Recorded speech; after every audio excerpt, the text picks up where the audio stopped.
नमस्कार, आप देख रहे हैं सी इंडिया न्यूज, एक अनदेखा सच, और मैं हूं आपके साथ अनीशा।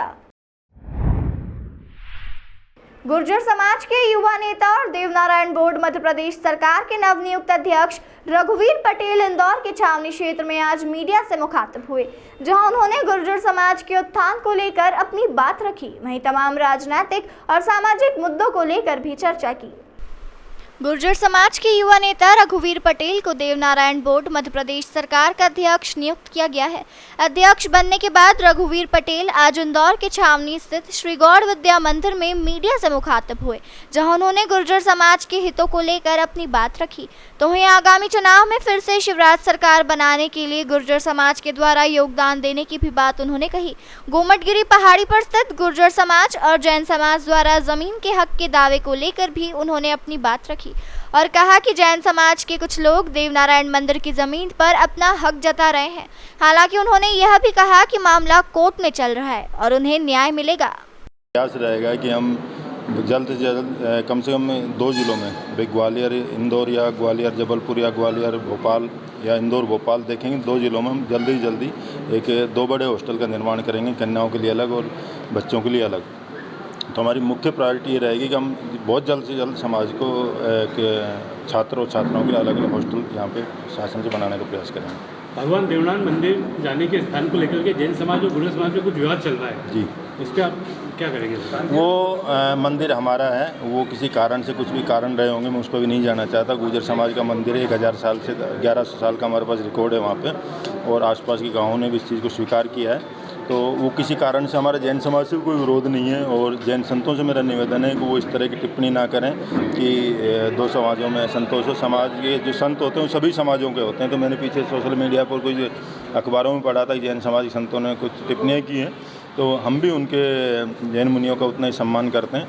मगर किसी कारण से वो उस समय तत्कालीन जो भी नेता रहे होंगे उन्हें किस कारण से किया मुझे नहीं पता, उसका क्या उद्देश्य रहा होगा, मगर वो गुर्जर समाज के मंदिर को तोड़ के वहाँ से हटाया। जैन समाज के समाज सेवी ने यहाँ पे अपने जीवित रहते भी वहाँ पे मूर्ति लगवा ली है। वो मैं बताता हूँ, भरत मोदी वहाँ का जो प्रदेश उनका अध्यक्ष है, उसने अपने जीते जी मूर्ति लगाई, और वो खुद अपने आप में डिफ़ाल्टर है। वो 500 करोड़ का डिफ़ाल्टर है, आपको पता है। तो डिफ़ाल्टर आदमी कभी किसी ट्रस्ट का अध्यक्ष नहीं हो सकता। वो तो आधिकारिक रूप से उसको अभी समाज को निष्कासित कर देना चाहिए। जैन समाज के सोचना है, इस पर हम नहीं सोचेंगे।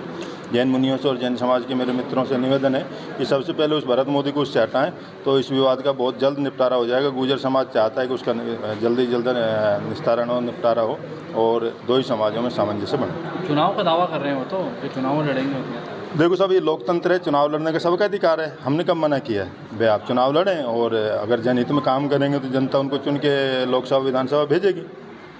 अगर आप किसी को हराने के चुनाव लड़ रहे हैं या हराने के लिए लड़ रहे हैं तो आप उनका विषय है, वो तो जैन समाज को जवाब देगा। हम उन्होंने बोला है कि जैन समाज को अगर जमीन नहीं दी जाती है देवनारायण देवधर्म टेकरी वाली, तो उनके समाज के 50% खड़े करेंगे। देखो सर, मैंने कहा ना लोकतंत्र है, इसमें सबको अधिकार है खड़े होने का। गुर्जर समाज भी 130 विधानसभा में हमारी संख्या है, कहीं 1500 है तो कहीं 75,000 है। हम 21 लोकसभा में हम अपना वर्चस्व रखते हैं। मगर इसके लिए हम किसी भी सरकार को, चाहे वो किसी भी दल की हो, उसको ब्लैकमेल करना गलत है।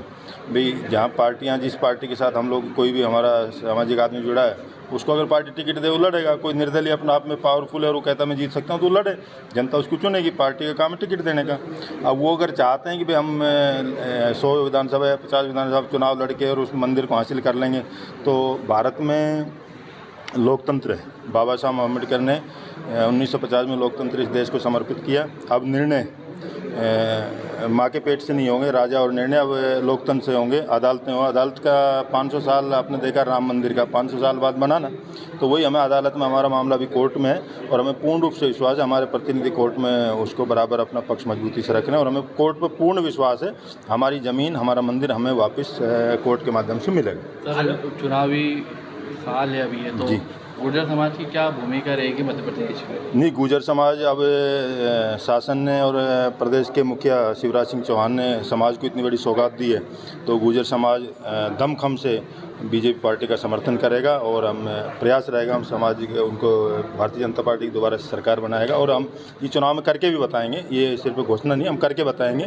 क्योंकि राजस्थान में सचिन पायलट के लिए पूरे मध्य प्रदेश राजस्थान के जाट, मीणा और गुर्जरों ने मिल के वोट किया। मगर हुआ क्या, परिणाम क्या हुआ? आज सचिन पायलट दर दर की ठोकरें खा रहा है, उसको प्रताड़ित किया जा रहा है, उसकी बेइज्जती की जा रही है। तो सचिन पायलट की नहीं, गुजर समाज की बेइज्जती है। तो समाज इन छोटी छोटी बातों पर याद रख रहा है। आज पहले गुजर समाज किसी कारण से सोया हुआ था, गुजर समाज सोया हुआ नहीं। हम अपने अधिकारों के लिए लड़ना जानते हैं, हम लोकतंत्र के माध्यम से उस लड़ाई को आगे ले जाएंगे। और इस बार गुजर समाज दमखम से भारतीय जनता पार्टी के साथ खड़ा है, राजस्थान में भी और मध्य प्रदेश में भी। किन किन विधानसभा में आप टिकट की मांग करेंगे? नहीं सर, वो पार्टी में जो लोग काम कर रहे हैं वो मांगेंगे। मेरा टिकट मांगने का काम नहीं, टिकट बोर्ड दिलाने का काम नहीं। मेरा समाज के बीच सरकार की बातें रखने का और सरकार की समाज की बात सरकार के बीच में रखने का मेरा काम है, वो मैं करूँगा। और हम 130 विधानसभा में गुजर हैं, जहां वो 1 पे दें, 5 पे दें, 10 पे दें। और मुझे लगता है इस बार भारतीय जनता पार्टी बहुत ज़्यादा लोगों को यहाँ पे प्रतिनिधित्व देगी और टिकट देगी और लोग जीत के जाएंगे। और जहाँ पे टिकट नहीं मिलेगी वहाँ भी समाज के लोग भारतीय जनता पार्टी को सपोर्ट करेंगे। तो आपका नाम और डिजिग्नेशन? मेरा नाम रघुवीर पटेल और मैं भी गुजर देवनारायण बोर्ड का अध्यक्ष मेरे को कल मनोनीत किया है। Thank you. तमाम खबरों के लिए देखते रहिए सी इंडिया न्यूज़, एक अनदेखा सच।